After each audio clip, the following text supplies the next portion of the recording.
Hi, this is Jill from Fabric Garden, and this is a demonstration for month 2 of our Sunkissed block of the month. So here is our month 2 block, and there is not difficult sewing here, but accuracy in your sewing is helpful in getting these pieces to line up when you sew your units together. So I'm going to start out and, oops, bumping my camera here, sorry. I'm going to talk about this block in the corner. So this block sews together by you make half square triangles. So you end up with a half square triangle, and these half square triangles, you need to trim them. And when I trim my half square triangles, I like to line the bias line on my ruler up with the sewing line. And I tell you, I don't have a good view of my line, so I'm trying to see if I'm really lined up here. But I just trim 2 sides.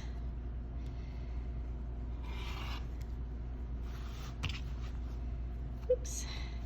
And I flip it over and I line up again.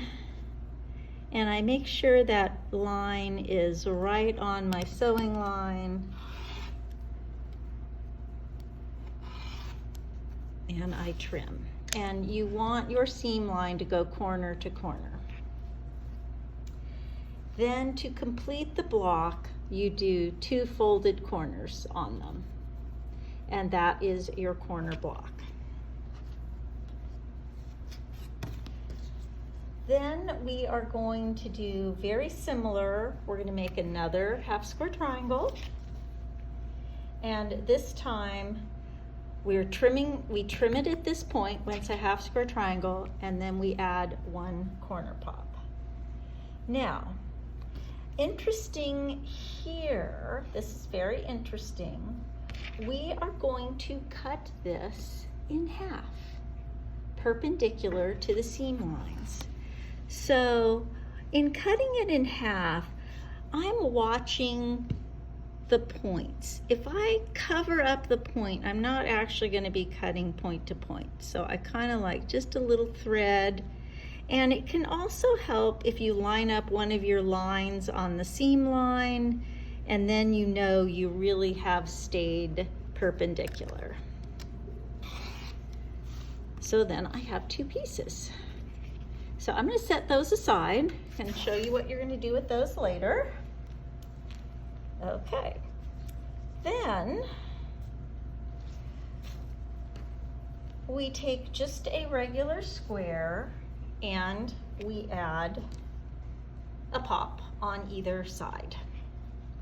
So this one, I'm trying to get things angled for myself here since I didn't bring my, at home I have a little rotating cutting mat to help with this. So this one, I am going to cut parallel to the seam lines. And I'm really trying to keep that ruler right where I want it. Now I'm not going to move anything. I'm going to leave it right like that. And now I'm going to put that back together. It moved a bit. I am going to cut the other direction. Okay. So I have 4 pieces. Oops, I missed a little spot there. Okay, just a little spot. Okay, so now I have 4 pieces, and I'm going to set those aside.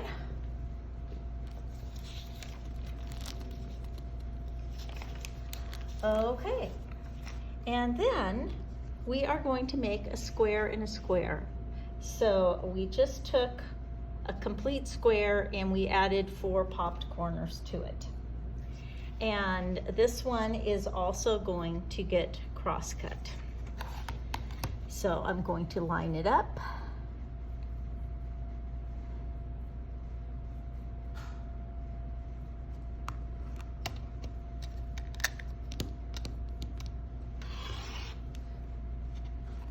Okay, oops, I moved it. And then I'm going to cross-cut the other direction.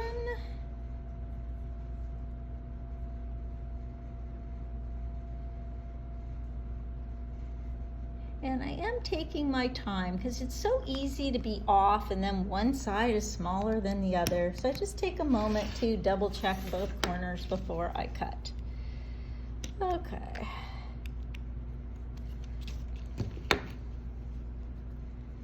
So we have got 4 pieces there.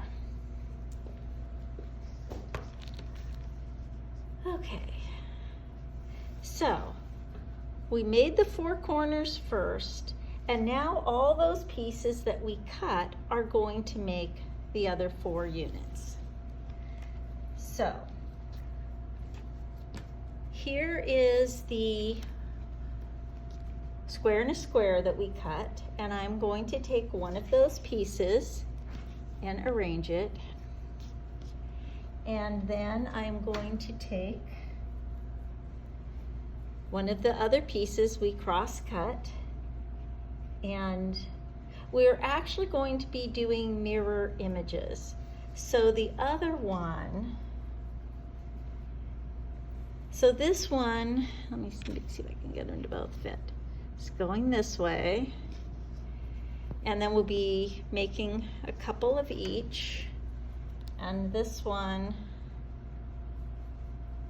and you really have to look at your picture, but you can see now I've got mirror images. And then the block that we just cut directly in half goes that way, and this one goes this way. Now, you have to remember these 2 pieces are also mirror images. So if you put them the wrong way, you're going to have the yellow on the same side. So you want to make sure that the yellows are across from each other when you sew it together. But that is, so you're basically just making 2 units for this block. They all use the folded corner method, and I thought it was really fun to actually cut up the pieces I made and re-stitch them back together. It really makes a beautiful block with simple sewing, and we're adding a nice sunflower center to it, and we are all set. Our month 2, we do need to make 4 of those, and then you will be all done with month 2. So really, this one doesn't take very long to make your 4 blocks, but do take a little time and be accurate with your 1/4 inches so that all these colors can line up when you sew the units together. So have fun making this one. I really had a lot of fun making this one. So see you next month.